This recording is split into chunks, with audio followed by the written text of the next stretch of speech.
నంద్యాల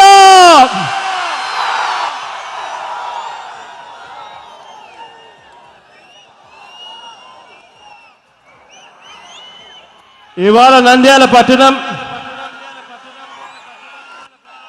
నంద్యాల నియోజకవర్గం ఈ మధ్యకాలంలో ఈ నంద్యాల పట్టణంలో కానీ ఈ నంద్యాల నియోజకవర్గంలో కానీ ఇంత హడావిడి ఎప్పుడూ కనిపించలేదు.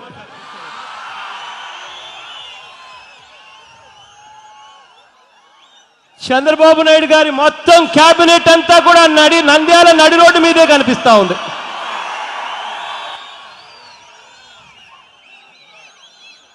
చంద్రబాబు నాయుడు గారికి సంబంధించిన ఎంపీలు, పెద్ద పెద్ద నాయకులు అందరూ కూడా ఇక్కడే నంద్యాలలోనే తిష్ట వేశారు.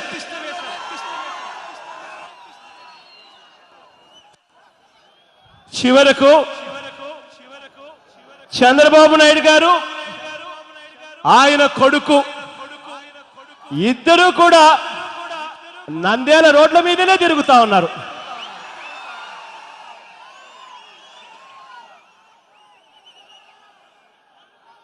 నంద్యాల రోడ్ల మీద తిరుగుతూ చంద్రబాబు నాయుడు గారు, ఆయన కొడుకు ఇద్దరు కూడా మళ్ళీ అబద్ధాలు చెప్తూ, మోసపూరితంగా జీవోలిస్తూ మళ్ళీ నంద్యాల ఎన్నికల్లో వాగ్దానాలు కూడా మొదలుపెట్టారు. అబద్ధపు వాగ్దానాలు చేయడం, ఇవన్నీ కూడా ఎందుకు జరుగుతా ఉన్నాయి? కారణం, ఈ ఎన్నికల్లో వైఎస్ఆర్ కాంగ్రెస్ పార్టీ అంటే మనం పోటీ పెట్టాం కాబట్టి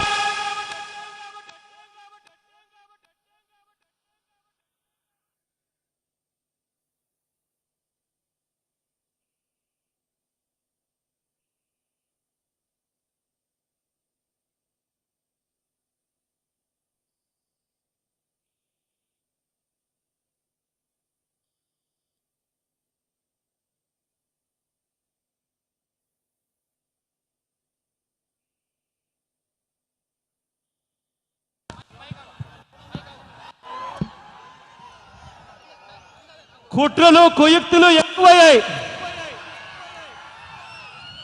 మైకులు కట్ చేసేదాకా కూడా కుట్రలు కుయుక్తులు కూడా జరుగుతూ ఉన్నాయి.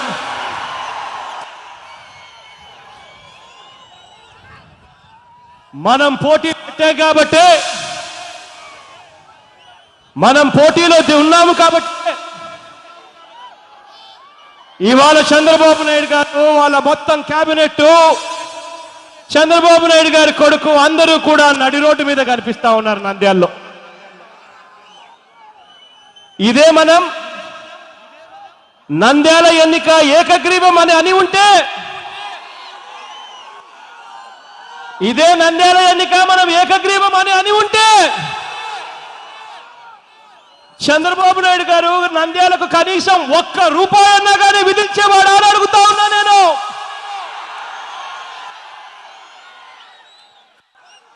ఇదే మనం ఏకగ్రీవం అని ఉంటే చంద్రబాబు నాయుడు గారు కనీసం నంద్యాలకు ఒక్క పథకాన్నైనా కూడా ప్రకటించి ఉండేవాడు అని అడుగుతా ఉన్నా నేను. ఇదే మనం నంద్యాల ఏకగ్రీవం గన అని ఉంటే ఇంతమంది మంత్రులు నంద్యాల నడి రోడ్డు మీద కనిపించి ఉండేవారు అని అడుగుతా ఉన్నా నేను మిమ్మల్ని అందరినీ కూడా.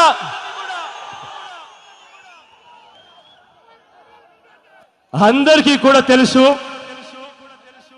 ఇవన్నీ కూడా ఎందుకు జరుగుతా ఉన్నాయని అందరికీ కూడా తెలుసు. నంద్యాల ప్రజలకే కాదు, ఇదే జిల్లాలో ఉన్న పక్క నియోజకవర్గాల ప్రజలకు కూడా అందరికీ కూడా తెలుసు.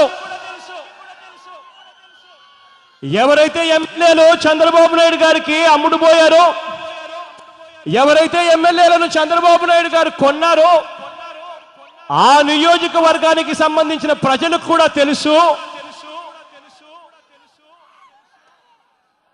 ఎన్నికలు ఎవరైనా కూడా ఎమ్మెల్యే పోతేనే, బై ఎలక్షన్స్ వస్తేనే, ఆ బై ఎలక్షన్స్ లో వైఎస్ఆర్ కాంగ్రెస్ పార్టీ పోటీ పెడితేనే చంద్రబాబు నాయుడు గారు నిద్ర లేస్తారు అన్న సంగతి అందరికీ కూడా తెలుసు.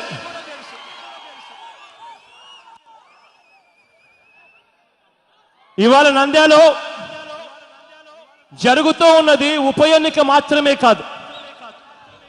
ఇవాళ నంద్యాలలో జరుగుతూ ఉన్నది ధర్మయుద్ధం. ఇది ధర్మానికి అధర్మానికి మధ్య జరుగుతూ ఉన్న యుద్ధం. ఇది న్యాయానికి అన్యాయానికి మధ్య జరుగుతూ ఉన్న యుద్ధం. ఇది విశ్వసనీయ రాజకీయాలకు, వంచనతో కూడిన రాజకీయాలకు మధ్య జరుగుతూ ఉన్న యుద్ధం ఈ నంద్యాల ఎన్నిక. ఇది 3.5 సంవత్సరాలుగా చంద్రబాబు నాయుడు గారు చేసిన మోసపూరిత పరిపాలన మీద, చంద్రబాబు నాయుడు గారు నడిపిన కుట్ర రాజకీయాల మీద, చంద్రబాబు నాయుడు గారి అవినీతి మీద, చంద్రబాబు నాయుడు గారి అసమర్థ పాలన మీద ఇవాళ ప్రజలిచ్చే తీర్పుగా జరగబోతా ఉంది ఈ నంద్యాల ఎన్నికలు. ఈ ఎన్నికలు చంద్రబాబు నాయుడు గారు దోచుకున్న 3.5 సంవత్సరాలుగా 3.5 లక్షల కోట్ల రూపాయలు దోచుకున్న ఆ డబ్బులో నుంచి కొంత డబ్బు వెదజల్లి పోలీసులను నమ్ముకొని, అధికారాన్ని నమ్ముకొని, ఆ అధికారాన్ని దుర్వినియోగం చేస్తూ చంద్రబాబు నాయుడు గారు మనుషులను కొనుగోలు చేస్తూ దుర్మార్గపు పాలన చేస్తా ఉన్న ఈ చంద్రబాబు నాయుడు గారి మీద యుద్ధం ఈ నంద్యాల బై ఎలక్షన్స్.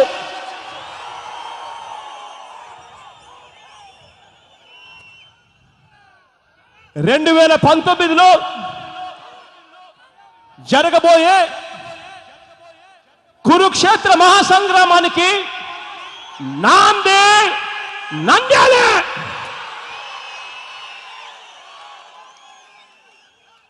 ఈ ఎన్నికల్లో ప్రజలది కృష్ణుడి పాత్ర, శ్రీకృష్ణుడి గారి పాత్ర. ఈ ఎన్నికల్లో ప్రజలు ఆయుధం పట్టనక్కర్లేదు. ఈ ఎన్నికల్లో ప్రజలెవరూ యుద్ధం చేయనక్కర్లేదు.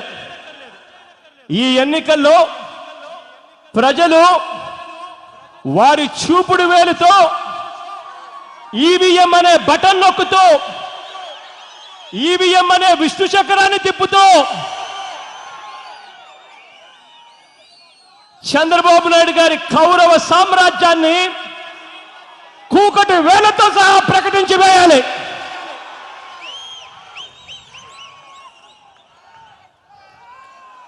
ఇక్కడ నేను ఒక్క విషయం చెప్పాలి. ఏ మతాన్ని చూసుకున్నా కూడా, భగవద్గీత చదివినా, బైబిల్ చదివినా, ఖురాన్ చదివినా, ఏవి చదివినా కూడా అవన్నీ కూడా చెప్పేటివి ఒకటే, ధర్మం న్యాయం గొప్పవి అని చెప్పి అన్ని కూడా చెప్తాయి. ఇవాళ ఇక్కడ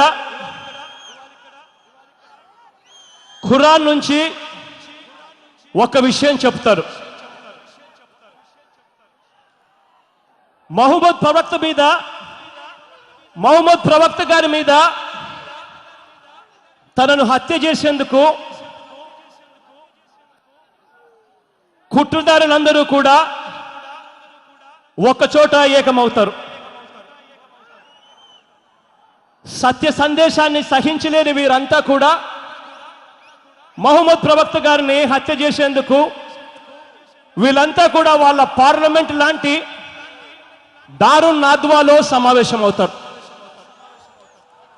దారున్ నాద్వాలో సమావేశమై మహమ్మద్ ప్రవక్త గారిని ఎలా హత్య చేయాలి అని చెప్పి చర్చ జరుపుతారు.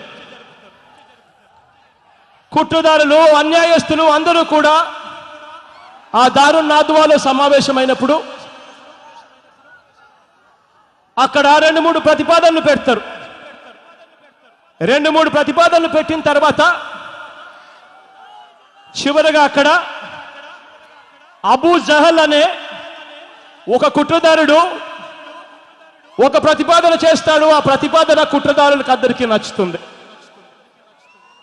అబూ జహల్ అనే ఈ కుట్రదారుడు చేసిన ప్రతిపాదన ఏమిటో తెలుసా?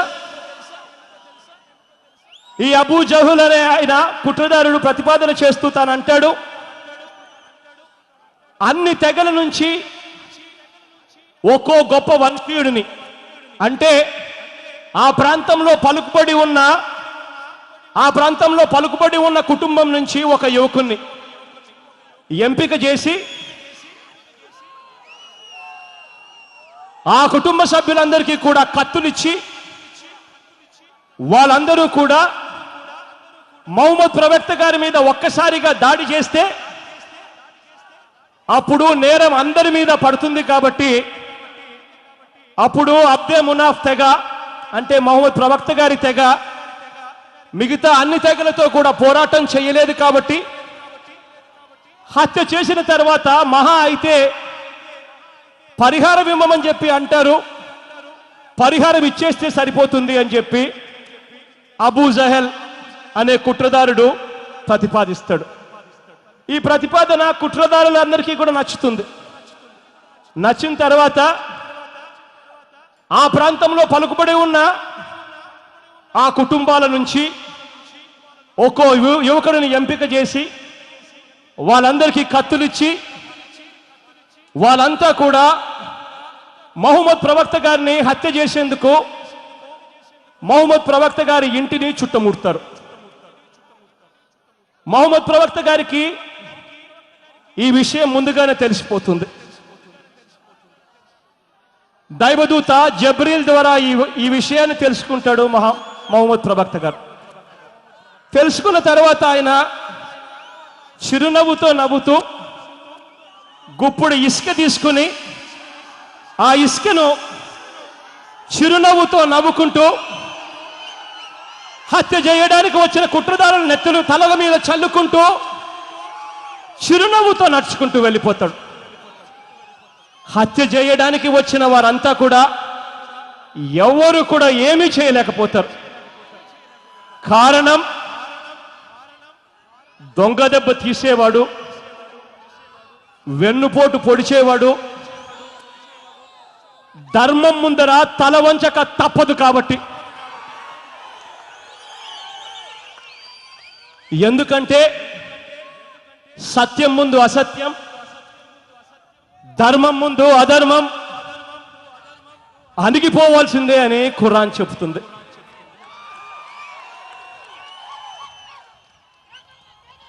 అబాండాలు వేయటం, మాయోపాయాలు పన్నటం, పరువు ప్రతిష్టలను దెబ్బతీయడం, ఇటువంటివన్నీ కూడా చౌకబారు రాజకీయాలన్నీ కూడా తాత్కాలికంగా విజయాన్ని సాధించవచ్చు.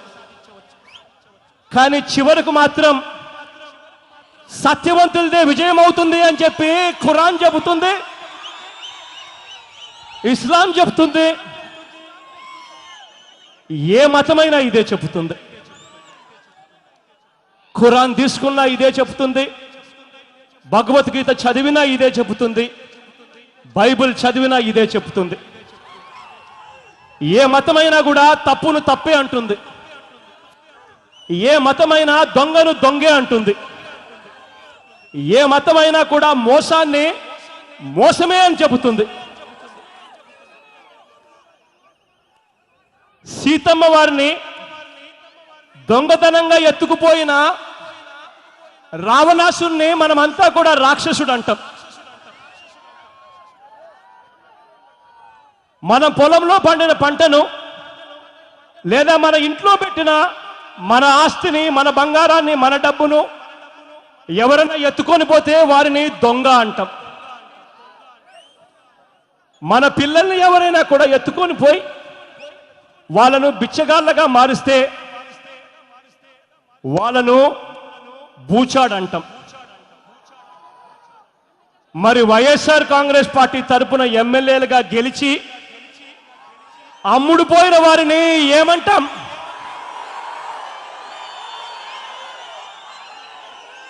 వారిని ఎత్తుకుపోయిన చంద్రబాబు నాయుడు గారిని దొంగ అంటామా? సీఎం అంటామా? ఇప్పుడు జరుగుతూ ఉన్నది దొంగల పాలన లేక ప్రజాపాలన అని అడుగుతా ఉన్నా నేను.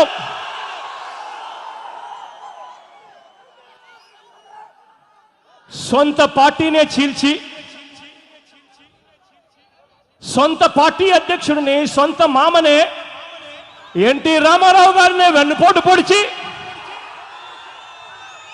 ముఖ్యమంత్రి పదవి, ఆయన ట్రస్టు, ఆయన పార్టీ గుర్తు, ఇలా అన్ని లాగేసుకున్న వ్యక్తిని ఏమంటారు అని అడుగుతా ఉన్నాను. మిగతా పార్టీల్లో చిచ్చు పెట్టే ఇలాంటి వ్యక్తిని ఏమంటారని అడుగుతా ఉన్నాను.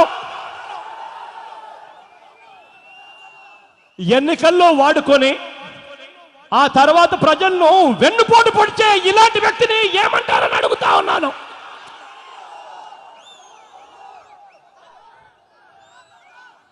ఇలాంటివి చంద్రబాబు నాయుడు గారి గురించి అప్పట్లో ఆ దివంగత నేత గారు, నాన్నగారు ఇలాంటి చంద్రబాబు నాయుడు గారి గురించి ఒక కథ చెప్పేవాడు. ఆ కథ ఏమిటో తెలుసా? అనగనగా ఒక ముద్దాయి ఉండేవాడు. ఆ ముద్దాయి కోర్టు బోన్లో ఆ ముద్దాయిని నిలబెట్టారు. కోర్టు బోన్లో వచ్చి ఆ ముద్దాయి నిల్చున్నాక జడ్జి గారు వచ్చి సీట్లో కూర్చున్నారు. జడ్జి గారు వచ్చి సీట్లో కూర్చోగానే బోన్లో ఉన్న ఆ ముద్దాయి బోరున ఏడవడం మొదలు పెట్టాడట. బోరున ఏడుస్తూ ఆ ముద్దాయి అన్నాడు, సార్, తల్లిదండ్రి లేని అనాథను సార్, నన్ను వదిలేయండి సార్, తల్లిదండ్రులు లేని అనాథను సార్, మానవత్వం చూపండి, అనాథను సార్ అని జడ్జి గారిని చూసి మరింత బిగ్గరగా కూడా ఏడవడం మొదలు పెట్టాడంట. పాపం జడ్జి గారికి మనసులో బాధ అనింది. జడ్జి గారు వెంటనే లాయర్ల వైపు తిరిగి చూసి, అనాథను అంటున్నాడు, ఇతగాడు చేసిన తప్పేమిటి అని చెప్పి లాయర్లను అడిగాడు. పబ్లిక్ ప్రాసిక్యూటర్ గారు లేచి నిలబడ్డాడు. నిలబడి పబ్లిక్ ప్రాసిక్యూటర్ గారు ఏమన్నారో తెలుసా? సార్, తల్లిని తండ్రిని చంపేసి వచ్చి ముద్దాయి బోన్లో నిలబడ్డాడు సార్ అని అన్నాడు.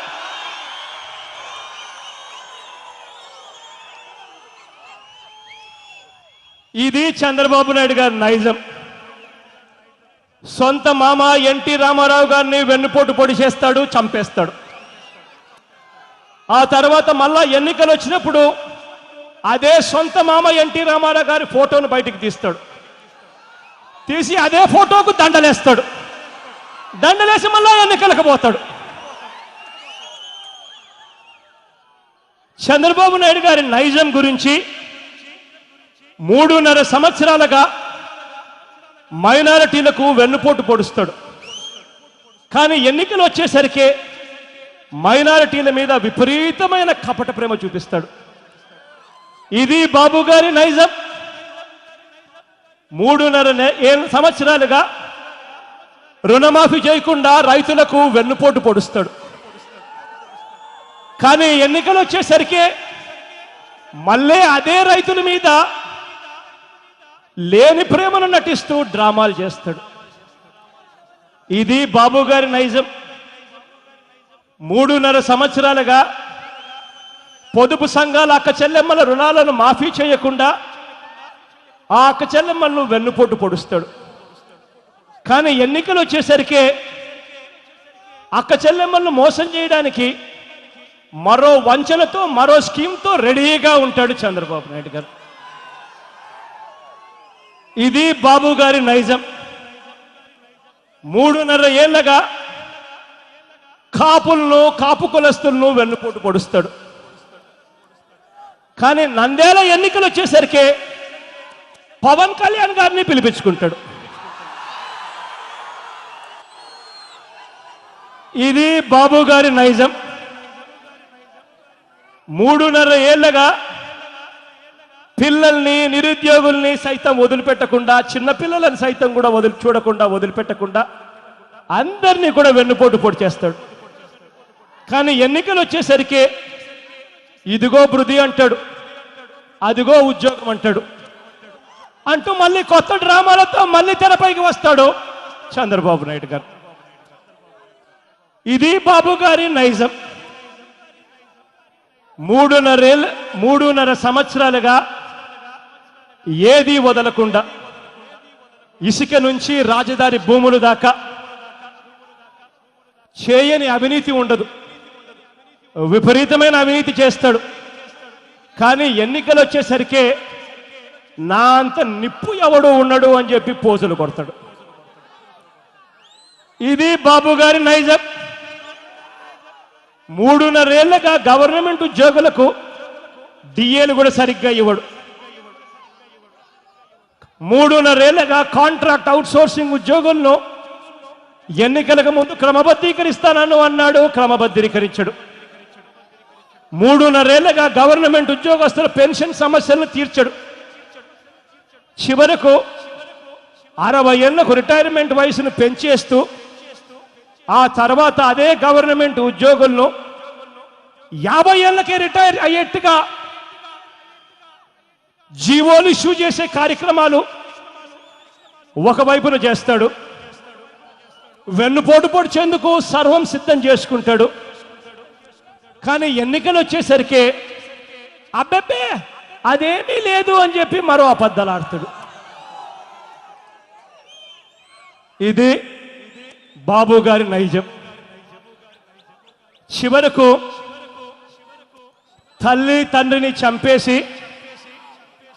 తల్లిని తండ్రిని లేనివాడినని చెప్పి ఏడ్చినట్టుగానే ఇక్కడ నంద్యాల ఎన్నికల్లో కూడా సానుభూతి కోసం చంద్రబాబు నాయుడు గారు చేస్తున్న కుయుక్తును చూసినప్పుడు ఇటువంటి వ్యక్తిని నడి రోడ్డు మీద పెట్టి కాల్చినా కూడా తప్పులేదు అని చెప్పి కూడా అనిపిస్తా ఉంది.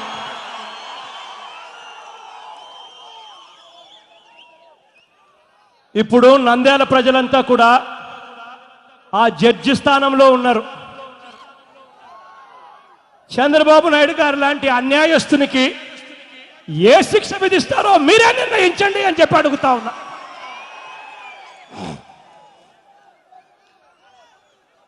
బాబు గారి విషయానికి వస్తే ఇంకొక కథ కూడా గుర్తుకొస్తుంది, ఇంకొక సామెత కూడా గుర్తుకొస్తుంది. అదేమిటో తెలుసా? ఒకరోజు చంద్రబాబు నాయుడు గారు లాంటి వారే ఉన్నారట. కన్న తల్లికి అన్నం పెట్టడానికి మనసు రాదట. కానీ చిన్నమ్మకేమో బంగారు గాజులు కొనిస్తాను అన్నాడట.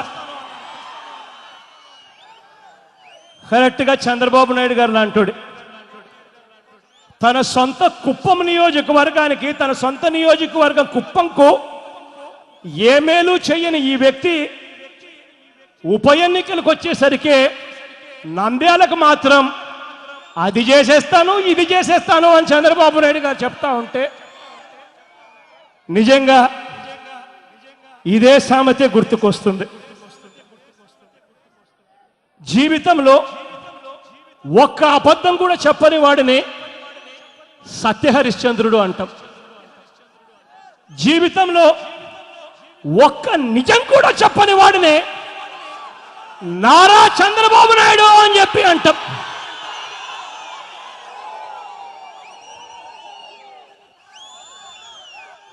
ఇదే చంద్రబాబు నాయుడు గారు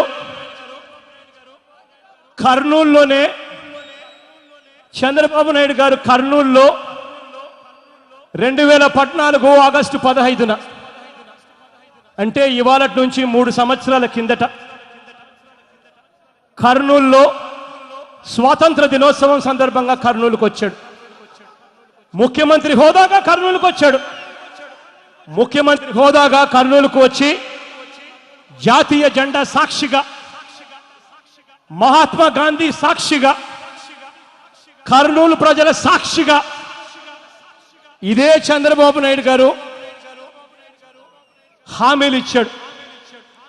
అది చేస్తాను, ఇది చేస్తాను అన్నాడు. ఈ జిల్లా ప్రజలుగా ముఖ్యమంత్రి స్థానంలో ఉన్న వ్యక్తి ఇచ్చిన హామీలలో ఏ ఒక్కటైనా చేశాడా అని చెప్పి నేను అడుగుతా ఉన్నా మిమ్మల్ని అందరినీ కూడా. ఇదే చంద్రబాబు నాయుడు గారు 2014 ఆగస్టు 15న కర్నూలుకు వచ్చి కర్నూలు ప్రజల సాక్షిగా కర్నూలులో తను అన్న మాటలేమిటో తెలుసా? కర్నూలుకు కొత్త ఎయిర్పోర్ట్, స్మార్ట్ సిటీగా కర్నూలుకు ఉర్దూ యూనివర్సిటీ, అవుకు దగ్గర ఇండస్ట్రియల్ సిటీ, హైదరాబాద్ బెంగళూరు పారిశ్రామిక కారిడార్, ఆదోని ఇమిగనూరులో టెక్స్టైల్ క్లస్టర్లు, అపారెల్ పార్కులు, కోయిలకుంట్లలో సిమెంట్ ఉత్పత్తుల హబ్, కర్నూలులో IIIT, కర్నూలులో న్యూక్లియర్ ఫ్యూయల్ కాంప్లెక్స్, కర్నూలులో స్విమ్స్ తరహాలో సూపర్ స్పెషాలిటీ ఆసుపత్రి, కర్నూలులో రైల్వే వాగన్ల మరమ్మతుల కర్మాగారం, కర్నూలులో మైనింగ్ స్కూల్, కర్నూలులో ఫుడ్ పార్క్. ఇది జాబితా.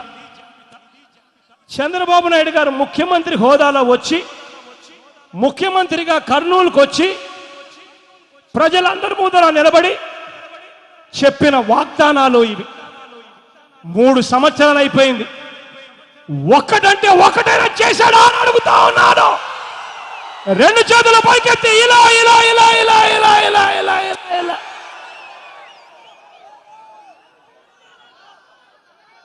ఇలాంటి వ్యక్తిని ముఖ్యమంత్రి అంటామా, లేక ఇలాంటి వ్యక్తిని ముఖ్య మంత్రి అంటామా?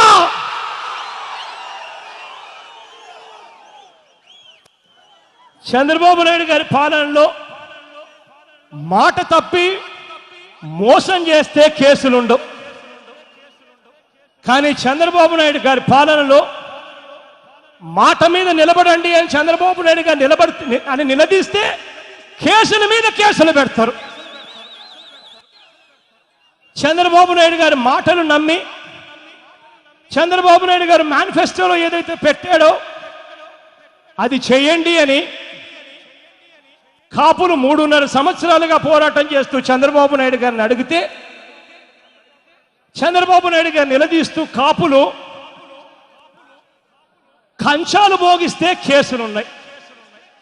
కానీ చంద్రబాబు నాయుడు గారు లంచాలు మింగి ఆడియో టేపులు, వీడియో టేపులతో దొరికిపోయినా కేసులుండవు. చంద్రబాబు నాయుడు గారి పాలనలో 3.5 సంవత్సరాలతో ఉంది. ఒక్క ముస్లిం కూడా తన కేబినెట్ లో మంత్రి పదవి కూడా లేదు. కానీ ఉన్నట్టుండి నంద్యాలలో ఉప ఎన్నికలు వచ్చేసరికి చంద్రబాబు నాయుడు గారికి ముస్లింలు గుర్తుకొస్తారు. చంద్రబాబు నాయుడు గారికి ముస్లింల మీద ఎటువంటి ప్రేమ ఉంది అనంటే, బాబు గారికి మైనారిటీస్ మీద ఉన్న ప్రేమ ఎటువంటిది అనంటే, 2014లో చంద్రబాబు నాయుడు గారు ముస్లిం మైనారిటీలకు ఇచ్చిన సీటు కేవలం ఒకే ఒక్క సీటు. ఆ ఒక్క సీటు కూడా ఎవరికి ఇచ్చాడో తెలుసా? కిరణ్ కుమార్ రెడ్డి గారి తమ్ముణ్ణి పీలేరులో గెలిపించేదాని కోసం, ముస్లిం ఓట్లను విడగొట్టేదాని కోసం ఆ సీట్ ఇచ్చి ముస్లిం సోదరుని బలిపశువుని చేశాడు. ఇది చంద్రబాబు గారికి మైనారిటీస్ మీద ఉన్న ప్రేమ. చంద్రబాబు నాయుడు గారు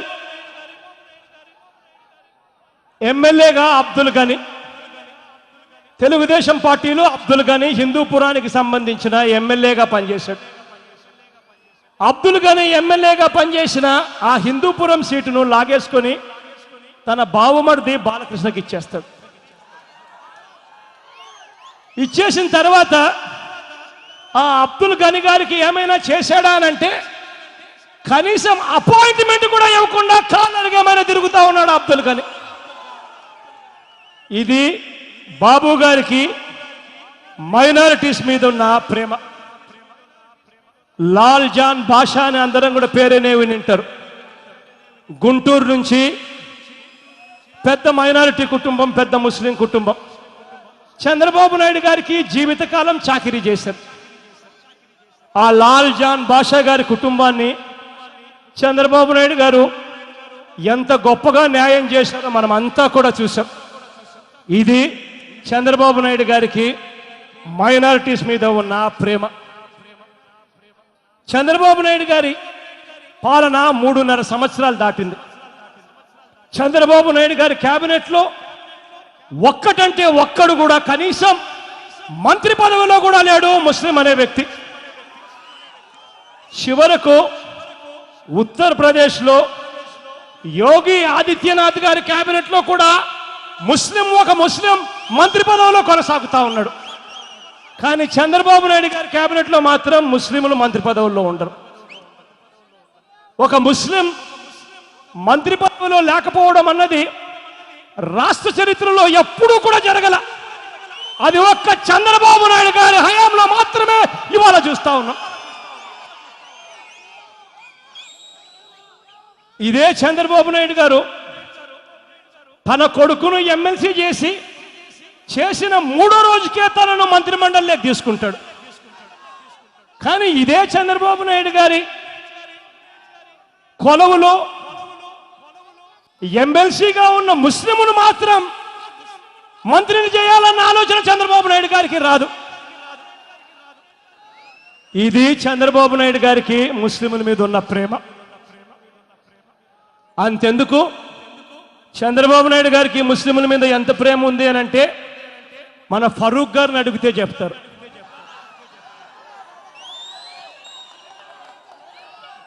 మొన్నటి దాకా ఈ ఉప ఎన్నికలు వచ్చేదాకా, ఈ ఉప ఎన్నికల్లో వైఎస్ఆర్ కాంగ్రెస్ పార్టీ పోటీ పెట్టేదాకా ఫరూక్ గారికి కనీసం అపాయింట్మెంట్ లేదు. ఉప ఎన్నికలు వచ్చేసరికి వైఎస్ఆర్ కాంగ్రెస్ పార్టీ పోటీ పెట్టేసరికి చంద్రబాబు నాయుడు గారికి ఫరూక్ గారు గుర్తుకొచ్చారు. ఇది చంద్రబాబు నాయుడు గారికి ముస్లింల మీద ఉన్న ప్రేమ. ఎక్కడ వైఎస్ఆర్ గారి పాలన, ఎక్కడ ఈ దిక్కుమాలిన చంద్రబాబు నాయుడు గారి పాలన. ఆర్థికంగా, సామాజికంగా వెనుకబడిన ముస్లిం సోదరుల కోసం తప్పించాడు ఆ దివంగత నేత ప్రీతమ నాయకుడు రాజశేఖర రెడ్డి గారు. దేశంలో ఎక్కడా కూడా కని విని ఎరగని విధంగా ముస్లిం సోదరులకు 4% రిజర్వేషన్లు ఇచ్చి లక్షల మందికి ఉద్యోగాలు వచ్చేలా చేశాడు ఆ దివంగత నేత ఆ ప్రీతమ నాయకుడు రాజశేఖర రెడ్డి గారు, నాన్నగారు. ఎక్కడ ఆ వైఎస్ఆర్ గారి పాలన, ఎక్కడ ఈ దిక్కుమాలిన చంద్రబాబు నాయుడు గారి పాలన. ఫీజు రీయింబర్స్మెంట్ పథకాన్ని తీసుకొచ్చాడు. 100% ఫీజు రీయింబర్స్మెంట్ పథకాన్ని తీసుకొచ్చాడు. చదువుల కోసం ఏ పేదవాడు కూడా అప్పుల పాలు కాకూడదు అని తప్పించాడు.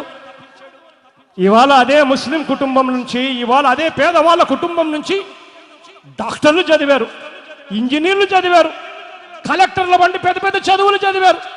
చదివిన వాళ్ళంతా కూడా ఆ దివంగత నేత ప్రీతమ నాయకుడు రాజశేఖర రెడ్డి గారి ఫోటో ప్రతి ఇంట్లో పెట్టుకొని ఉన్నారు. ఇవాళ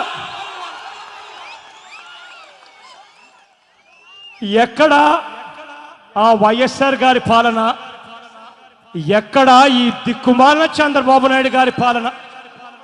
ఈ చంద్రబాబు నాయుడు గారికి ముస్లింలు ఎప్పుడు గుర్తుకొస్తారంటే ఎన్నికలు ఉంటేనే చంద్రబాబు నాయుడు గారికి ముఖ్య ముస్లింలు గుర్తుకొస్తారు. అది కూడా బై ఎలక్షన్లు ఉంటేనే గుర్తుకొస్తారు సుమా. అది కూడా వైఎస్ఆర్ కాంగ్రెస్ పార్టీ పోటీ పెడితేనే గుర్తుకొస్తారు సుమా.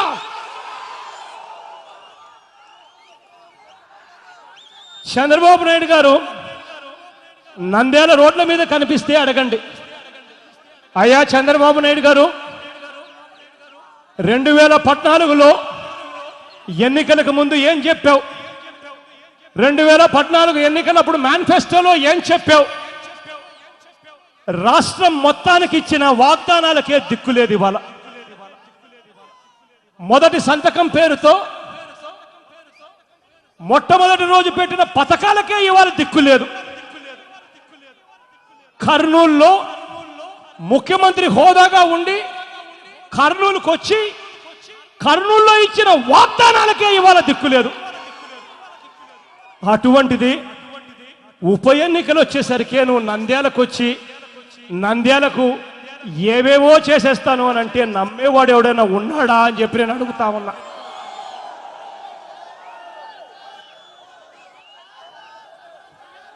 ఇదే చంద్రబాబు నాయుడు గారిని నంద్యాలకు వచ్చినప్పుడు అడగండి, నువ్వు గెలుచుకున్న 102 నియోజకవర్గాల్లో లేదా నీ మంత్రుల నియోజకవర్గాల్లో లేదా నీ కుప్పంలో లేదా నీ బీజేపీ ఎమ్మెల్యేల నియోజకవర్గాల్లో లేదా నువ్వు కొనుగోలు చేసిన ఎమ్మెల్యేల నియోజకవర్గాల్లో ఈ 3 ఏళ్లుగా నువ్వు ఏం అభివృద్ధి చేశావు చంద్రబాబు అని చెప్పి చంద్రబాబు నాయుడు గారిని అడగండి.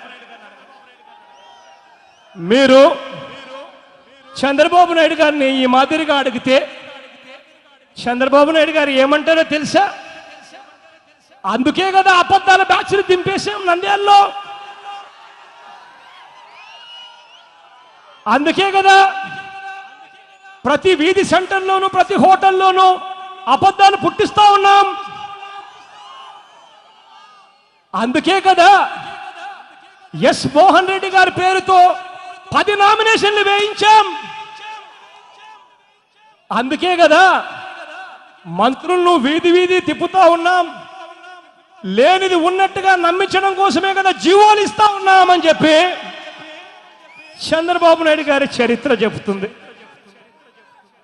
చంద్రబాబు నాయుడు గారి చరిత్ర ఎంత గొప్పది అని అంటే చివరకు చంద్రబాబు నాయుడు గారి చరిత్ర గురించి చెప్పుకుంటూ భూమా నాగిరెడ్డి గారి బావమరిది మోహన్ రెడ్డి గారు ఈ మధ్యకాలంలో నంద్యాలలోనే అన్నాడు, నంద్యాల చుట్టుపక్కల ప్రజలందరూ కూడా తమ ఎమ్మెల్యే కూడా పైకి ఎప్పుడు పోతాడు అని చెప్పి ఎదురు చూస్తా ఉన్నారు అని. వాళ్ళు పైకి పోయినప్పుడు బై ఎలక్షన్స్ వచ్చినప్పుడు వైఎస్ఆర్ కాంగ్రెస్ పార్టీ పోటీ పెట్టినప్పుడు అప్పుడన్నా కాస్త కూస్తో మాకు ఏదైనా మేలు జరుగుతుందేమో అని ప్రజలు ఎదురు చూస్తా ఉన్నారు అని చెప్పి సాక్షాత్తు భూమా నాగిరెడ్డి గారి బావమరిది అంటా ఉంటే ఇది చంద్రబాబు నాయుడు గారి చరిత్ర. పోనీ ఇదే చంద్రబాబు నాయుడు గారు నంద్యాలలో ఎన్నికలు జరుగుతూ ఉన్నాయి, నంద్యాలకు ఆయన ఇచ్చిన మాటలు ఆయన చేసిన వాగ్దానాలు ఒక్కసారి మనం చూస్తే నంద్యాల ఎన్నికలకు ముందు చంద్రబాబు నాయుడు గారు ప్రకటించిన ప్రతి పథకంలో కూడా ఒక లెక్క ఉంది. ప్రతి పథకంలోనూ లంచాలున్నాయి. చంద్రబాబు నాయుడు గారు ఇదే నంద్యాలకు వచ్చి ఇళ్ల పథకం అని చెప్పాడు, 13,000 మందికి ఇల్లులు కట్టిస్తా ఉన్నామని ఊదరగొట్టాడు. 3.5 సంవత్సర కాలంలో రాష్ట్ర వ్యాప్తంగా చంద్రబాబు నాయుడు గారు కట్టిన ఇల్లు ఎంతో తెలుసా? రాష్ట్ర వ్యాప్తంగా ఈ 3.5 సంవత్సర కాలంలో చంద్రబాబు నాయుడు గారు కట్టిన ఇల్లులు అక్షరాల 35,497 ఇల్లులు రాష్ట్ర వ్యాప్తంగా చంద్రబాబు నాయుడు గారు ఎన్టీఆర్ హౌసింగ్ పేరుతో కట్టాడు. 3.5 సంవత్సరానికి కట్టింది ముష్టేసినట్టు 35,000 ఇల్లులు. అలాంటిది చంద్రబాబు నాయుడు గారు నంద్యాలలో బై ఎలక్షన్స్ వచ్చేసరికి ఇక్కడ 13,000 ఇల్లులు కడతాను అని చెప్పి చెప్తా ఉన్నా. ఇదే చంద్రబాబు నాయుడు గారు ఈ 13,000 ఇల్లులు కట్టేది పేద ప్రజల మీద ఉన్న ప్రేమతో కాదు, నంద్యాల మీద ఉన్న ప్రేమతో, అంత కథ కాదు. ఈ 13,000 ఇల్లులు కట్టేది ఎందుకో తెలుసా? తన కొడుకు నారా లోకేష్ స్కెచ్ గీశాడు. ఆ స్కెచ్లో నుంచి ఒక స్కామ్ బయటకు తీశారు. ఆ స్కామ్లో నుంచి ఇళ్ల పథకం పుట్టింది. ఒకసారి ఆ ఇళ్ల పథకం గురించి ఒక్కసారి చెబుతా, వింటే ఎవరికైనా అర్థమవుతుంది. మామూలుగా ఎవరికైనా కూడా ఫ్లాట్లు కట్టడానికి అక్కడ ఫ్లాట్లు కడతా ఉన్నారు. ఆ ఫ్లాట్లు కట్టే వాళ్ళని ఎవరైనా అడిగితే ఎంత అవుతా ఉందన్న చదరపు అడుక్కు అని అంటే, చదరపు అడుక్కు 1000-1200 అవుతుంది అని చెప్పి చెప్తారు. లిఫ్ట్ పెట్టి ఫ్లాట్లలో మార్బుల్ ఫ్లోరింగ్ వేసి అంతా వేస్తే 1200 బహుశా కావచ్చేమో. అవన్నీ ఏమీ లేకపోతే 1000 రూపాయల కన్నా కూడా తక్కువే అవుతాయి. మరి చంద్రబాబు నాయుడు గారు ఇస్తా ఉన్న పేదల పథకంలో చంద్రబాబు నాయుడు గారు పేదలకు ఎంతకిస్తున్నారో తెలుసా? ఒక బినామీ కాంట్రాక్టర్ని తీసుకొచ్చి ఈ ఇల్లు కట్టించే కాంట్రాక్టు ఆ బినామీ కాంట్రాక్టర్కు అడుక్కు 2078 రూపాయలకు అడుక్కు కట్టబెట్టాడు. ఎక్కడ 1000 రూపాయలు నిజంగా అయ్యే ఖర్చు, ఎక్కడ 2000 రూపాయలు చంద్రబాబు నాయుడు గారు బినామీ కాంట్రాక్టర్లకు ఇచ్చే సొమ్ము. ప్రతి పేదవాడికి 300 అడుగుల ఫ్లాట్ ఇస్తాడట. ఈ 300 అడుగులు ఫ్లాట్ కట్టడానికి అయ్యేది ఎంత అంటే 300 అడుగులు ఇంటూ 1000 రూపాయలు అంటే 3 లక్షల రూపాయలు. కానీ చంద్రబాబు నాయుడు గారు పేదవాడికి ఇచ్చేది 6 లక్షల రూపాయలకి ఇస్తా ఉన్నాడు. ఎలా ఇస్తున్నాడు అని అంటే, ఆ పేదవాడికి 1.5 లక్ష కేంద్ర ప్రభుత్వం సబ్సిడీ అట 6 లక్షల్లో, ఆ తర్వాత 1.5 లక్ష రాష్ట్ర ప్రభుత్వం సబ్సిడీ అట ఆ 6 లక్షల్లో. ఈ రెండు పోతే 3 లక్షలు అవుతాయి. మిగిలిన 3 లక్షలకు చంద్రబాబు నాయుడు గారు లంచాలు తీసుకుంటాడట. ఈ పేదవాడి పేరుతో బ్యాంకుల్లో అప్పుగా రాస్తారట 3 లక్షలు. ఆ పేదవాడు 20 ఏళ్ల పాటు నెలకు 3,000 రూపాయలు కడుతూ పోవాలి అట చంద్రబాబు నాయుడు గారు లంచాలు తీసుకునేదానికి. ఇది చంద్రబాబు నాయుడు గారి ఇళ్ల పథకం. చంద్రబాబు నాయుడు గారు పసుపు కుంకుమ అని చెప్పి ఇంకొక పథకాన్ని పెట్టాడు. ఆహా, డ్వాక్రా అక్క చెల్లెల మీద చంద్రబాబు నాయుడు గారి ప్రేమ ఎంత అమోఘమంటే, చంద్రబాబు నాయుడు గారు మాదిరిగా వెన్నుపోటు పొడిచే వ్యక్తి ఇంకా ఎవడు దేశంలో ప్రపంచంలో ఎవడు ఉండడు. చంద్రబాబు నాయుడు గారు 500 కోట్లతో పసుపు కుంకుమ పథకం పెడుతున్నారు అని చెప్పి నంద్యాలలో ఎక్కడ చూసినా హోర్డింగుల్లో కల్పిస్తాడు. ఇప్పటికే 4,900 కోట్ల రూపాయలు ఇప్పటికే అక్క చెల్లెమ్మలకి ఇచ్చేశాడట. ఆ పథకంలో రాసేశారు అప్పుడే. చంద్రబాబు నాయుడు గారి పథకం ఎంత మోసము అని అంటే ఒక్కసారి వినండి, ఎంత మోసమో తెలుస్తుంది. ఎన్నికలకు ముందు చంద్రబాబు నాయుడు గారు డ్వాక్రా రుణాలన్నీ కూడా, పొదుపు సంఘాల రుణాలన్నీ కూడా పూర్తిగా మాఫీ చేస్తారన్నాడు. మాఫీ చేయడం కదా దేవుడు ఎరుగు. అంతవరకు డ్వాక్రా అక్క చెల్లెమ్మలకు 0 వడ్డీకే డబ్బులు చేతికి అందేటివి. ఆ 0 వడ్డీకి సంబంధించిన డబ్బులకు సంబంధించిన వడ్డీ ప్రభుత్వం బ్యాంకులకు కట్టేది. ఆ ప్రభుత్వాలు బ్యాంకులకు డబ్బులు కడితే, ఇంతకు ముందు ప్రభుత్వాలు బ్యాంకులకు ఆ డబ్బులు కడితే 0 వడ్డీకే, వడ్డీ లేని రుణాల కింద అక్క చెల్లెమ్మలకు డబ్బులు బ్యాంకులు ఇచ్చేవాళ్ళు. చంద్రబాబు నాయుడు గారు రుణాల మాఫీ చేయలేదు. చేయకపోగా చంద్రబాబు నాయుడు గారు 0 వడ్డీకి సంబంధించి బ్యాంకులకు కట్టవలసిన డబ్బులు కూడా కట్టకుండా ఆ పథకానికే చంద్రబాబు నాయుడు గారు పేరు మార్చాడు. పేరు మార్చి బ్యాంకులకు పసుపు కుంకుమట పేరు కొత్తగా ఇప్పుడు పెట్టాడు. బ్యాంకులకు ఆ డబ్బు ఇస్తాడట. బ్యాంకులు అక్క చెల్లెమ్మలకు అధిక వడ్డీకి అప్పులు ఇవ్వాలట. ఆ అధిక వడ్డీకి ఇచ్చినప్పుడు బ్యాంకులు రాబట్టాలట. ఇది చంద్రబాబు నాయుడు గారు పసుపు కుంకుమ స్కీమ్. మరి మీరే చెప్పండి, ఈ స్కీమును పసుపు కుంకుమ స్కీమ్ అంటారా లేక ఉప్పు కారం స్కీమ్ అంటారా అని చెప్పి నేను మిమ్మల్ని అడుగుతా ఉన్నా.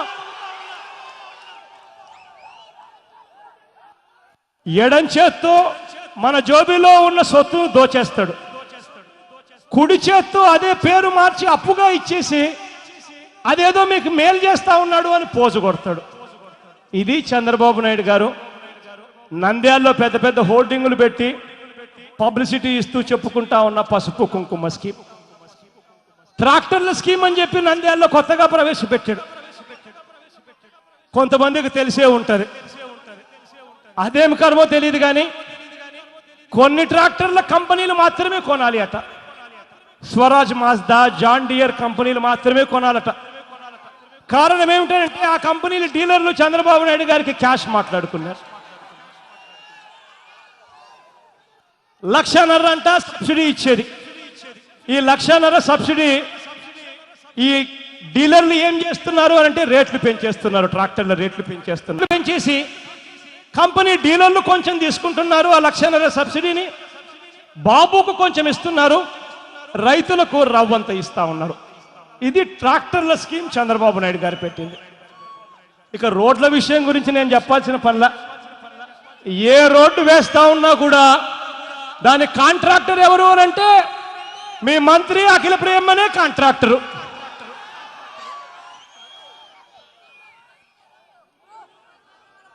చంద్రబాబు నాయుడు గారికి కూల్చివేత గుర్తుకొచ్చింది. నంద్యాలలో రోడ్లు పెద్దవి చేయాలి అన్న ఆలోచన వచ్చింది.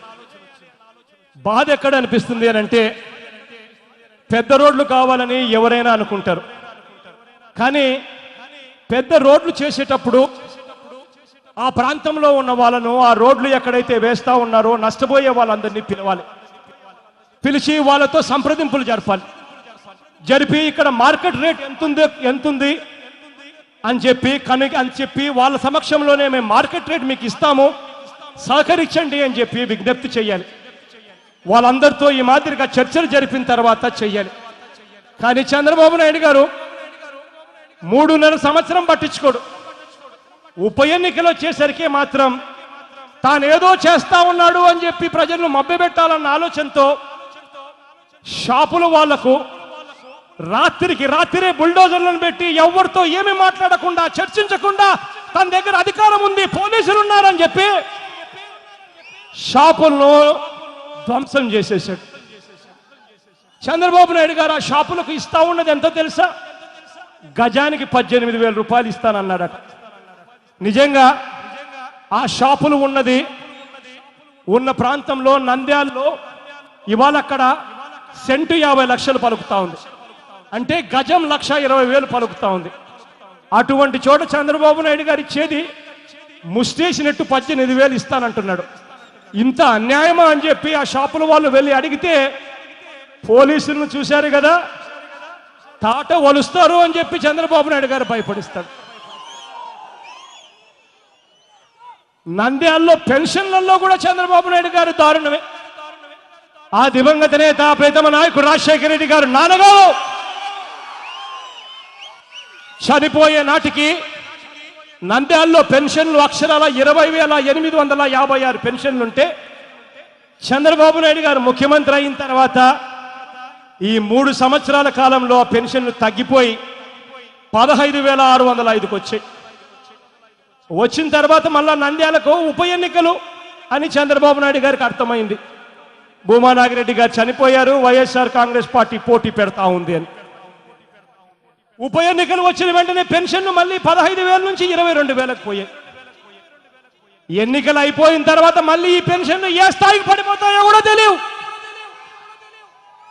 ఇది చంద్రబాబు నాయుడు గారి పెన్షన్ల స్కీమ్. నంద్యాల నగరంలో, నంద్యాల నియోజకవర్గంలో అందరికీ కూడా తెలిసిన పెద్ద స్కాము, పెద్ద టోపీ కేశవరెడ్డి గారు పెట్టిన టోపీ.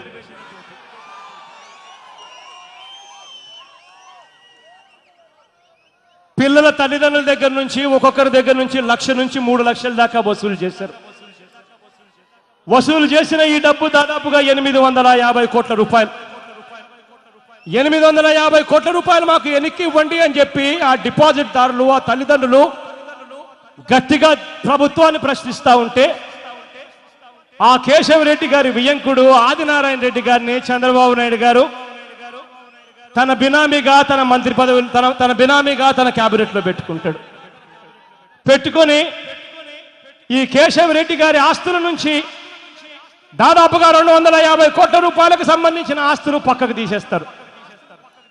పక్కకు తీసేసి ఒక వైపున డిపాజిట్ దారులకు టోపీలు పెడతారు, మరోవైపున సిఐడి చేత ఛార్జ్ షీట్ ఫైల్ చేయిస్తారు. 850 కోట్లు పోయి కేవలం 280 కోట్లే అని చెప్పి మళ్ళా డిపాజిట్ తగ్గించి చూపిస్తారు. అంతటితో ఆగదు వీళ్ళ అన్యాయం, వీళ్ళ మోసం. కేశవరెడ్డి స్కూళ్లను నారాయణ చైతన్య స్కూల్ యాజమాన్యాలకు అప్పచెప్పేస్తారు. ఇది కేశవరెడ్డి రూపంలో చంద్రబాబు నాయుడు గారు మోసం చేస్తా ఉన్న నంద్యాల ప్రజలకు తెలిసిన విషయం.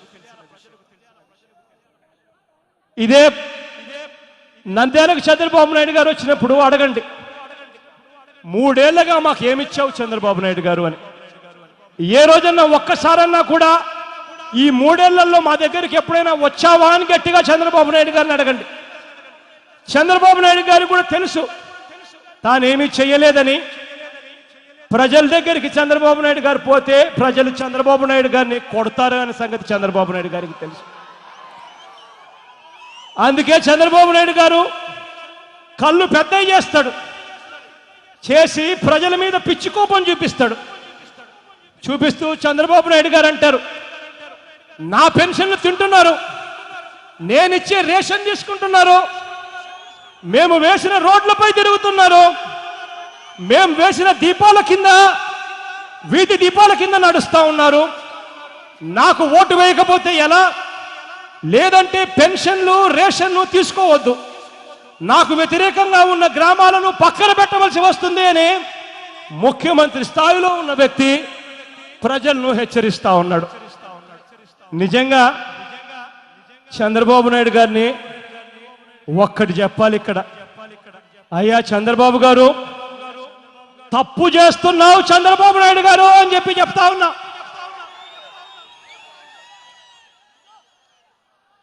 నువ్వు చెప్తా ఉన్న అదే రోడ్ల మీద నిలబడి నిన్ను ప్రశ్నిస్తాం చంద్రబాబు నాయుడు గారు అని చెప్పి చెప్తా ఉన్నాం.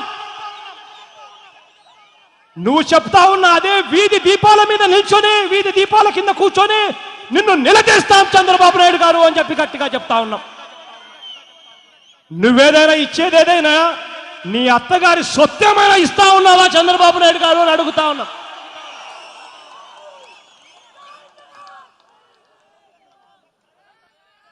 ఇక వైఎస్ఆర్ కాంగ్రెస్ పార్టీ అధికారంలోకి వస్తే మీ అందరి ఆశీస్సులు, దేవుడి దయతో సంవత్సరం నరనే మళ్ళీ ఎన్నికలు జరగబోతున్నాయి. కురుక్షేత్ర సంగ్రామం జరగబోతా ఉంది. కురుక్షేత్ర సంగ్రామం మీ అందరి ఆశీస్సులతో నంద్యాల ఇవాళ మీరు వేసే ఓటు తొలిమెట్టు కాబోతుంది. రేపు జరగబోయే మార్పుకు నంద్యాల నాంది పలకబోతా ఉంది.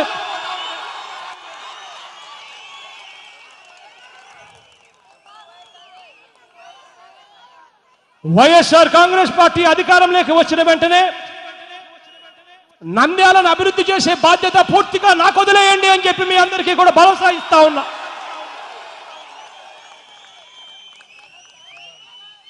విత్తనానికి, వ్యవసాయానికి నంద్యాలను కేంద్ర బిందువుగా చేస్తాం. ఇక్కడే నంద్యాలలోనే వ్యవసాయ యూనివర్సిటీని తీసుకొస్తాము, ఇక్కడే పెడతాం.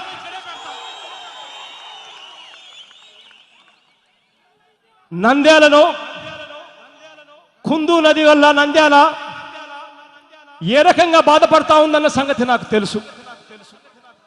వచ్చేటప్పుడు జరుగుతా ఉన్న పనులు కూడా చూశా. చంద్రబాబు నాయుడు గారు నంద్యాల ప్రజలను మభ్యపెట్టేందుకు 4 పొక్లేన్లు పెట్టాడు. ఈ పొక్లేన్లతో పని జరిగేది కాదని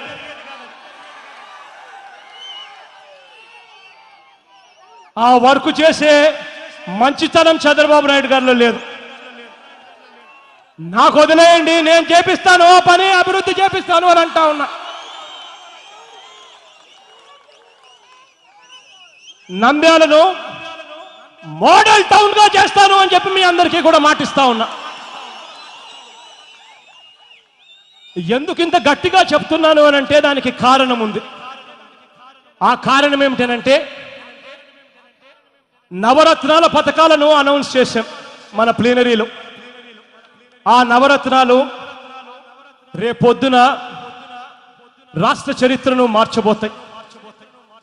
కులాలకు అతీతంగా, మతాలకు అతీతంగా, రాజకీయాలకు అతీతంగా, పార్టీలకు అతీతంగా ప్రతి ఒక్కరికి కూడా నవరత్నాలు అందించే కార్యక్రమం చేయబోతున్నాం.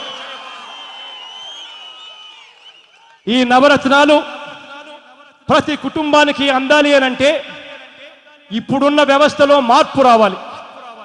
ఆ నవరత్నాలు ప్రతి కుటుంబానికి, ప్రతి ఇంటికి, ప్రతి మనిషికి అందాలి అనంటే, ప్రతి గ్రామానికి అందాలి అనంటే ఇప్పుడున్న వ్యవస్థ ఇంకా బలపడాలి.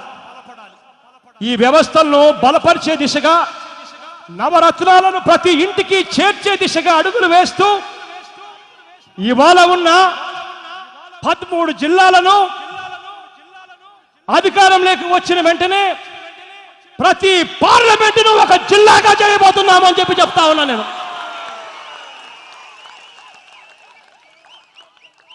ఇవాళ ఉన్న 13 జిల్లాలు 25 జిల్లాలు చేయబోతున్నాం.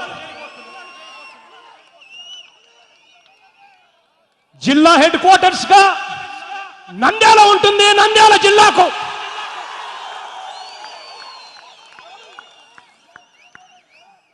ఒకసారి నంద్యాల జిల్లా అయిపోతే ఇక్కడే మీ కళ్ళ ముందనే కలెక్టరేట్ వస్తుంది, ఇక్కడే మీ కళ్ళ ముందనే ఎస్పీ కార్యాలయం వస్తుంది, ఇక్కడే మీ కళ్ళ ముందనే జిల్లా పరిషత్ కార్యాలయం వస్తుంది, ఇక్కడే మీ కళ్ళ ముందనే జిల్లాలో ఉండే ప్రతి ప్రభుత్వ కార్యాలయం మీ కళ్ళ ముందనే జరుగుతుంది. జిల్లా హెడ్ క్వార్టర్స్ గా ఏ ప్రాంతమైనా కూడా అత్యంత వేగంగా బాగుపడుతుంది, అత్యంత వేగంగా అభివృద్ధి చెందుతుంది అని చెప్పి నేను వేరే చెప్పనవసరం లేదు. నంద్యాలను అందుకనే మోడల్ టౌన్ గా చేస్తాను అని చెప్పి గట్టిగా మీ అందరికీ కూడా హామీ ఇస్తా ఉన్నా. నవరత్నాల అమలుకు నంద్యాలే నాంది కావాలి అని చెప్పి మిమ్మల్ని అందరినీ కూడా గట్టిగా మిమ్మల్ని అందరితో కూడా విన్నపం చేస్తా ఉన్నాను. నంద్యాల అభివృద్ధి బాధ్యత పూర్తిగా నాకు వదిలేయండి. ఇల్లు లేని ఆ నిరుపేదలకు అందరికీ కూడా మాట చెప్తా ఉన్నాను. ఎవడో చంద్రబాబు నాయుడు గారట ఆయన లంచాలు తీసుకున్న డబ్బును మీరు అప్పుగా బ్యాంకులకు కంతులుగా కట్టాల్సిన పని లేదు. ప్రతి పేదవాడికి ఉచితంగా మన బిల్లు కట్టిస్తామని చెప్పి చెప్తా ఉన్నా. నేను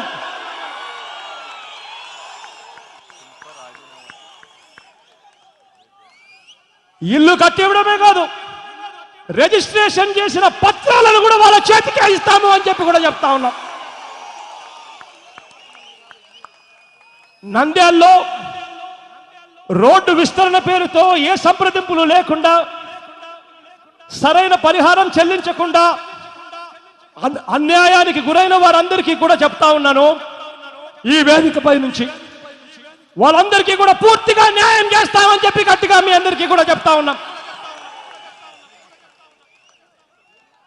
ఇక్కడికి వచ్చినప్పుడు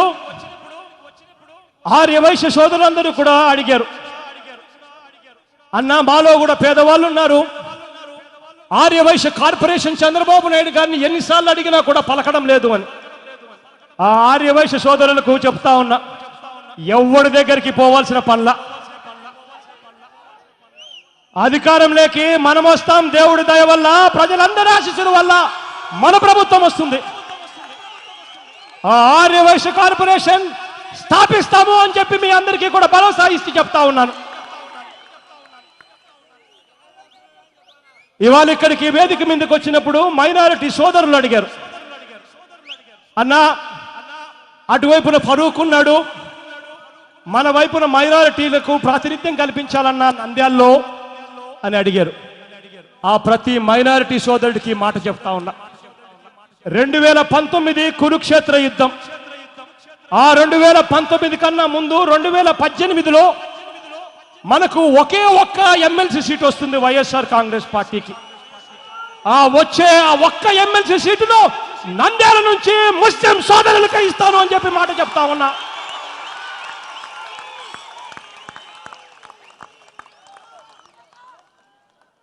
కేశవరెడ్డి బాధితులకు మాట చెప్తా ఉన్నా, పూర్తిగా న్యాయం చేస్తాం. చంద్రబాబు నాయుడు గారు చొక్కా వదిలిస్తాం, ఆదినారాయణ రెడ్డి గారు నిక్కర వదిలేస్తామని చెప్పి కూడా చెప్తా ఉన్నాం.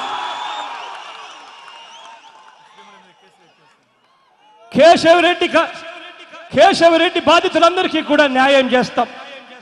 కేసులన్నీ కూడా మళ్ళీ తిరగదోడతాం. వాళ్ళందరూ కూడా ఈ కేసుల కోసం ఎదురు చూడాల్సిన పనుల. ఇంతకు ముందు అగ్రి గోల్డ్ బాధితులకు చెప్పా, ఇవాళ మళ్ళీ కేశవరెడ్డి బాధితులకు కూడా అదే చెప్తా ఉన్నా. అగ్రి గోల్డ్ బాధితులైనా సరే, కేశవరెడ్డి బాధితులైనా సరే, మనం అధికారంలోకి వచ్చిన 3 నెలలకే వాళ్ళకి ఇవ్వాల్సిన డబ్బులు వాళ్ళకు పూర్తిగా ఇచ్చేస్తాం. ఆ తర్వాత వాళ్ళ దగ్గర నుంచి డబ్బులు ఎట్లా రాబట్టాలో, వాళ్ళ చొక్కాలు ఎట్లా ఇప్పియాలో, వాళ్ళ నిక్కర్లు ఎట్లా ఇప్పియాలో ప్రభుత్వం చేస్తుందని చెప్పి చెప్తా ఉన్నా.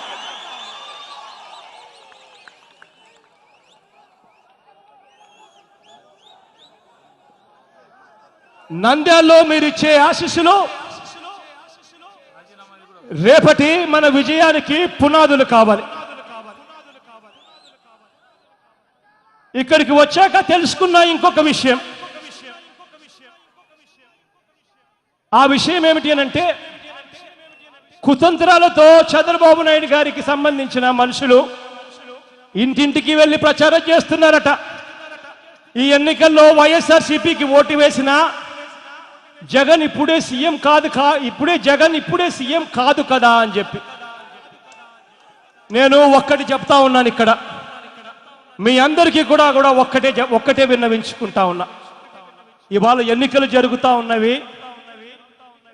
మనము ధర్మానికి న్యాయానికి ఓటు వేద్దామా, లేక అధర్మానికి మోసానికి ఓటు వేద్దామా అన్న అంశాల మీద ఇవాళ ఎన్నికలు జరుగుతూ ఉన్నాయి. ఈ ఎన్నికలతో బహుశా జగన్ వెంటనే ముఖ్యమంత్రి కాకపోవచ్చు, కానీ మీరిచ్చే ఆశీస్సులతో సంవత్సరంలో జరగబోయే కురుక్షేత్ర యుద్ధానికి నంద్యాల నాంది పలుకుతుంది అని చెప్పి మాత్రం మీ అందరికీ కూడా గట్టిగా విన్నవిస్తా ఉన్నా. ఈ ఎన్నికలు న్యాయానికి అన్యాయానికి మధ్య జరుగుతా ఉన్న పోరాటం, ధర్మానికి అధర్మానికి మధ్య జరుగుతా ఉన్న యుద్ధం. ఈ ఎన్నికల్లో ఇవాళ ధర్మానికి అధర్మానికి మధ్య వ్యత్యాసం నేను చూపుతున్నా. నా దగ్గరికి వచ్చినప్పుడు శిల్పా చక్రపాణి రెడ్డి అన్న నా దగ్గరికి వచ్చాడు. తెలుగుదేశం పార్టీ ఎమ్మెల్సీగా గెలిచిన శిల్పా చక్రపాణి రెడ్డి అన్న నా దగ్గరికి వచ్చాడు. నా దగ్గరకు వచ్చినప్పుడు నేను చక్రపాణి అన్నకు ఒకటే మాట చెప్పా, అన్నా చంద్రబాబు నాయుడు గారి మాదిరి నేను రాజకీయాలు చేయలేను. వైఎస్ఆర్ కాంగ్రెస్ పార్టీలోకి వచ్చేసరికి న్యాయం ధర్మం అన్న 2 కాళ్ళ మీద నిలబడాలి. చంద్రబాబు నాయుడు గారి ద్వారా వచ్చిన పదవిని రాజీనామా చేసి చంద్రబాబు నాయుడు గారు మొహాన కొట్టన్నా అన్న. అలా కొడితేనే ప్రజలు మనల్ని దీవిస్తారు, దేవుడు ఆశీర్వదిస్తాడు, న్యాయానికి ధర్మానికి మనం ప్రతినిధులం అవుతామన్నా. నేను చెప్పిన ఆ మాటలకు కొంచెం కష్టం అనిపించినా కూడా చక్రపాణి రెడ్డి అన్న ఒక మంచి మనిషిగా బయటకు వచ్చాడు. ఇదిగో స్పీకర్ ఫార్మాట్ లో కౌన్సిల్ చైర్మన్ కు రాజీనామా లేఖ రాసిస్తున్నాను, మీరే పంపించండి అన్నాడు. ఇది పులి అంటారు, సింహం అంటారు.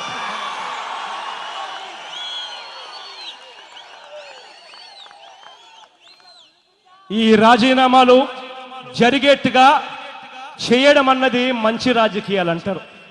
కానీ ఇవాళ చంద్రబాబు నాయుడు గారి పరిస్థితి ఏమిటి అని అంటే, ఇవాళ చంద్రబాబు నాయుడు గారి పరిస్థితి ఏమిటి అని అంటే, చంద్రబాబు నాయుడు గారు దగ్గరుండి డబ్బులు ఆశ చూపించి, పదవుల ఆశ చూపించి, ఎవరికైనా కూడా నీ రేట్ ఎంత అని చెప్పి కొనుక్కునే కార్యక్రమం చేస్తా ఉన్నాడు.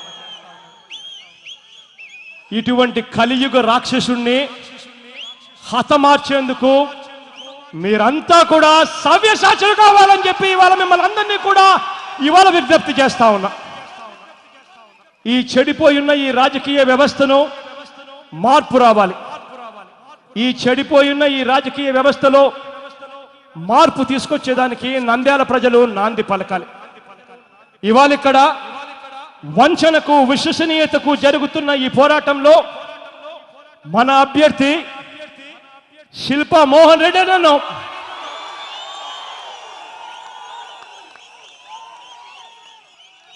తిరుగులేని మెజారిటీతో గెలిపించవలసిందిగా సవినయంగా చేతులు జోడించి ప్రతి అక్క, ప్రతి చెల్లెమ్మకు, ప్రతి అవ్వ, ప్రతి తాతకు, ప్రతి సోదరుడికి, ప్రతి స్నేహితుడికి పేరు పేరున విజ్ఞప్తి చేస్తా ఉన్నాను, తోడుగా రావాలి అని.